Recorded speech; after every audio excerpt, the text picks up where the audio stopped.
Hi, welcome to Steve Chats Wrestling, hashtag SCW the Wrestling Channel here on YouTube.com. Thank you for choosing the channel and choosing the video. Subscribe right now, leave the comments in the comment section, like and share the video as well. Going to give you a little bit of a rundown then of the latest breaking news for you, and yeah, going to go straight into it then. As seen on Monday Night Raw from ringsidenews.com, Paul Heyman was trying his hardest to get fans to chant for Goldberg during the Brock Lesnar promo, and that didn't go to plan. Fans were actually cheering for Lesnar and chanting Goldberg sucks. Now, Brian Alvarez claimed on the Wrestling Observer Radio that Vince McMahon actually blew a gasket backstage over the reaction from fans and ended up having Lesnar's music play to end the segment early. The segment was originally scheduled to go on longer, but Vince cut it short. Now, I think it was really sort of a rookie move on WWE. I mean, we're in Lesnar's home state of Minnesota.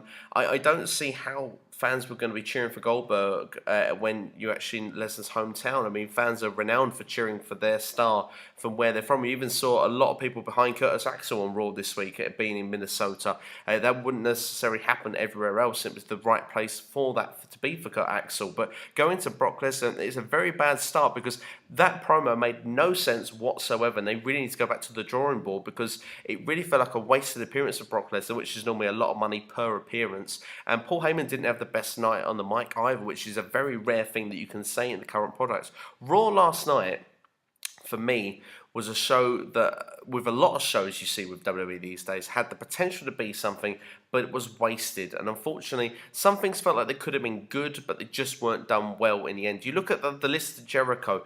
That started off with Jericho's promo at the very start of Raw, and I thought that that could be all right, and it could have been fun to watch. But then they kind of ruined it. We knew within 15 minutes who had the list, and then somehow Seth Rollins didn't have the list anymore, and Jericho still had to go look. Why not just the fact that we didn't know what was going to happen? Jericho was going on strike until he found the list, and he was going backstage to find out who had it, full stop. That's all he had to do. Keep it simple, keep it to the point. And the problem is as well that Universal Championship is not being made to feel important at all, and that's not Kevin Owens' fault. Kevin Owens has not been booked correctly as a champion. He's been made to look as a weak champion as well, being pinned by Seth Rollins. Last night he got beaten by Roman Reigns, who is now currently the United States champion. Makes you feel that the US title is more important than actually the Universal Championship. It's just not booked correctly. Kevin Owens is doing what he's told to do, and why not have Kevin Owens, the same Kevin Owens who was chasing for the championship, as the champion? It just seems now that Kevin Owens is a different character all of a sudden, and they're not making him seem like that he is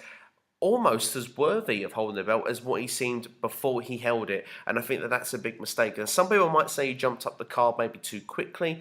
Then that potentially could be a fair argument because it's currently not working out. I actually think the belt needs to change on Sunday. But, and this is coming from a big Kevin Owens fan, by the way, I actually want to see KO at the top of the mountain, and I want to see him doing well. But at the moment, I think maybe it just might be a bit of a breather just to let this Jericho and Kevin Owens feud just take light, really, because I think that needs to happen at the moment on Monday Night Raw. The storylines are too slow in progressing forward. We got a lot of matches that we got for free, which we're going to see at Hell in a Cell. Why the hell we've got the New Day versus Sheamus and Cesaro? Alright, we knew that maybe Cesaro and Sheamus would win that match so that they lose on the pay-per-view, but again, for me, it doesn't work out. We've seen the match now. Why do we necessarily want to see it again? Or the belts are on the line. Do we want to see Sheamus and Cesaro, the tag team champions? I personally don't care, but let me know your feelings in the comments below if you do. I mean, as well with Strowman and Sami Zayn, I mean, that just made Sami Zayn look weak on the whole. The whole idea was to make him look strong, but for me, it just didn't connect right. The arm wrestling segment, yes, it's 2016. Wrestling fans do not want to see arm wrestling. We're not here and paying to see that. That was just a stupid segment. It's supposed to get heel heat, and I guess in one way they kind of get that. But the fans, we're not stupid, and that's why the wrestlers didn't get the heat for this, and it was actually directed straight backstage at creative. So I could understand why Vince McMahon probably was not having a great night before this segment took place. And of course, this is where the big money is probably seen in WWE right now, is Goldberg versus Brock Lesnar, and completely it was really diabolical booking, really, and just shows really potentially that there could be some out of touch kind of booking going on here. And we need to really, they need to start looking at really what wrestling fans want in 2016. Okay, the bad guys are cool and cheered. The squeaky clean guys are booed. We want someone that's a bit edgy. We want edgy entertainment again. We don't just want this PG, clean kind of feel going forward. Of course, it still can be PG, but come on, make the cool guys or make the good guys cool like the bad guys. Don't just make the bad guys the cool guys. I mean, Jericho right now might as well go on a face turn because at the moment he's the probably the most over guy in the whole crowd every time we go to a show. He has made himself where fans actually adore him, and actually he's playing a heel, and it just doesn't make sense. I mean, Seth Rollins is kind of an in-betweener, and he's meant to be a face, but it's not fully turned face. Hurry up and make him a face, because fans now, when you know, look back when Seth Rollins came back, and fans were going mad for him because he come back, and now fans have not given that same reaction. You've blown it. Hurry up and get to the point, because at the moment you're taking too long to get where you need to be, and I think that's what's causing a lot of problem with these shows. And sort out, when you've got a good idea in there, keep it short, keep it sweet. Look at Mick Foley's speech. The first part of his speech with Sasha Banks and Charlotte during that contract signing made absolutely no sense whatsoever. It almost devalued women being in Hell in a Cell. It almost argued against everything that he stood for. Then when he got to the second part of where he had his rant on the mic, then it made sense, and then you kind of felt, okay, we're going with it. But we almost get this every year for Mick Foley as well, so do we really need it every year? It kind of made sense to do it because it's the first time we have Sasha and Charlotte in the ring together, but for me, I just wasn't feeling it. I just wasn't feeling Raw. You've kind of got a review from Raw for me from that one little news story, so I kind of apologise about that, really, but, you know, looking at it, you know, I just kind of want it because of Raw going forward. And I haven't got high hopes for Raw next week either. It's a Halloween-themed special. If there's one thing that makes me always cringe with WWE, it's these themed specials. They're always awful. These July 4th ones, these Halloween, normally the Christmas ones, they're terrible normally, and we've got the Halloween one next week, so I'm not really looking forward to this one at all. But one little bit news story that has come out from it, that this could be an opportunity for WWE to bring back the Boogeyman. Now, previously it has been reported on ringsidenews.com, and I'm bringing this to you now. He has signed a Legends deal. Now, he had signed this before I actually joined YouTube, which is why I've not bringing you this story before. It was last November. Indie bookers actually have been trying to book the Boogeyman, but they've been told that he's unable to take bookings because of an upcoming WWE return. So the Boogeyman could be back on Raw, and my head is currently in my hands, which you cannot see, which is probably for the best. I'm not looking forward to seeing the Boogeyman. Not because, don't worry, I'm not scared of him. It's nothing like that. Jesus, the character for me, it just was awful the first time, and it's going to be a comedy skit again. And for me in 2016, I just don't find it believable, and it just doesn't work for me.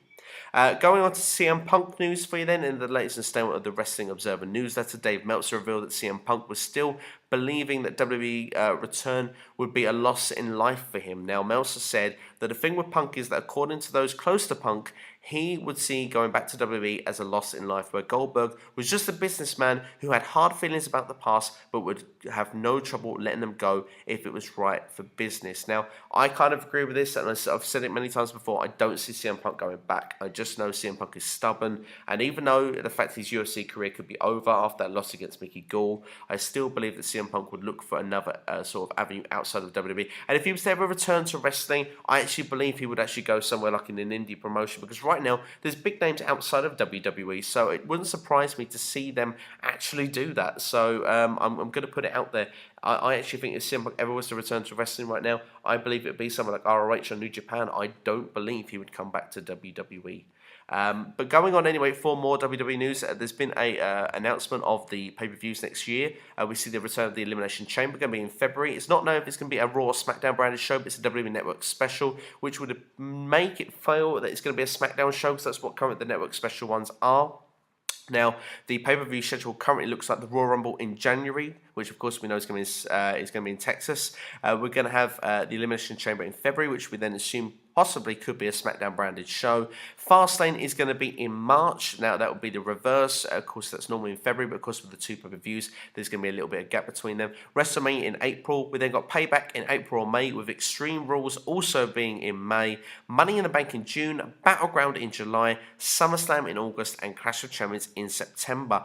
Now, more shows are expected to be announced, but of course, one thing I've noticed on this as well is that after WrestleMania, there seems to be the normal pay-per-view schedule. There's not been any of these network specials been announced yet. Now, is the draft going to continue, or is this just a booking plan on the road to WrestleMania, and then we go back to normal after that? We'll have to wait and see. But if they were to bring it back, of course, I want Backlash to stay. I want No Mercy. I want Halloween Havoc. That's what I would like during October next year. I don't want to see Hell in a Cell there. I want the gimmick pay-per-views to kind of stop, really. But I'd like to see some classic pay-per-views come back as well. I would expect something like the Great American Bash to come back, even though I'm not necessarily the biggest fan of that pay-per-view. As well as that, I probably would like to see back, I think Fully Loaded would be quite cool. I think Starrcade, I think, would be an amazing addition to bring in personally, if you'd ask me. And I'd like to see No Way Out as well, maybe a steel cage kind of pay-per-view somewhere later in the year. And maybe even they should bring back Cyber Sunday, because I think that is kind of more current than anything in WWE's kind of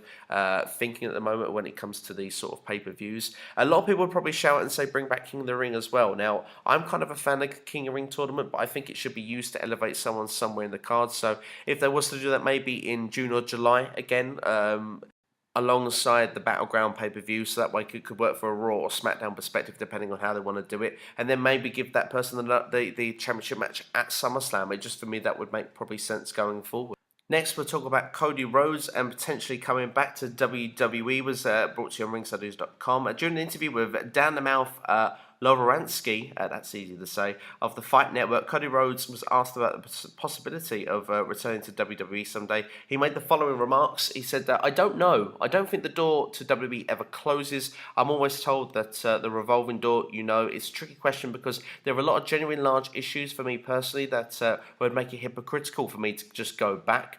They would need to be fixed. We don't have to get into all of those, but something I've wrestled with. Whenever anybody says, would you ever go back, the fans dictate what we do to begin with. So if fans wanted me back, that's not something I would not consider, but I've made all my decisions and they were really tough decisions for the reasons given. So the last thing you want to do is be a huge hypocrite and show back up unless there was a damn good reason. With that being said, there's plenty of good reasons. They do a really good job of honouring my father, and it's kind of strange, kind of how we began the conversation. It is strange to be on the outside of that. It's not just strange for me, it's strange for them. Believe me, there's various texts back and forth about it. That's why there's no reason to say anything negative right now about my name, because this month I look at it like this is about my dad, the tag tournament, and these youngsters. They're not youngsters. Some of them might be older than me.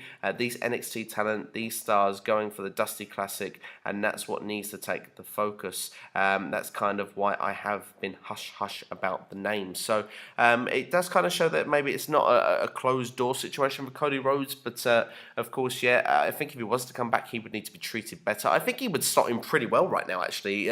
If he was to come back as Cody Rhodes, I think he would be over. He's a WWE guy after all. He hasn't done a lot outside of WWE yet. He still would be a WWE company guy, and they could just push him forward as they should do, as a part of Rhodes and as part of Dusty. And wouldn't it be great if, like, in a couple of years' time, if he did come back and they did like the same time of this Dusty Rhodes Classic, that he could actually win the main title on one of the main shows in the same month? I think that would be quite a nice little tribute. I would say it would happen somewhere down the road, but right now he would fit pretty well on the Raw brand, I think. I don't know what your feelings would be, but let me know in the comments below. But it looks like the Cody wouldn't be going back anytime soon. He said there's a lot that needs to be solved, and of course he needs to be going back as the Cody Rhodes character and needs to be treated like he should be. Like, he should be in proper feuds, and he should be progressing towards the top end of the card and wrestling the top end of the people, not being someone just as Stardust and actually being a character that didn't really play a part on WTV and losing every single week. It just didn't make sense to me. It was a lot of wasted talent, if you ask myself personally.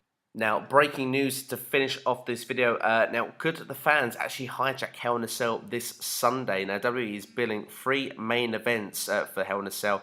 Those matches include Sasha Banks versus Charlotte for the Raw Women's Championship, Rusev versus Roman Reigns for the United States Championship, and Seth Rollins versus Kevin Owens for the Universal Championship. All matches are title matches inside Hell in a Cell. Now, general feeling heading into Sunday's event is that Sasha Banks versus Charlotte will close the show. There's also belief that if the match doesn't close, that there is a possibility that fans may actually end up hijacking whichever match ends up closing the event. Now, WWE officials would consider this to be a disaster if that does happen. Now, as of writing, Ric Flair had claimed that Sasha versus Charlotte would actually be the main event of the show, but it's not been confirmed by the company. Now, of course, Mick Foley kind of gave that little spin in it before, but then retracted that statement also. So it's kind of interesting to see. I think it should close the show, and I've said this before. I think it'd be a great step for women's wrestling to show its importance, and this is a way really that you show the women's wrestling to be relevant, and I think it's the one sort of title that can actually be above the men's title at one point. At the moment,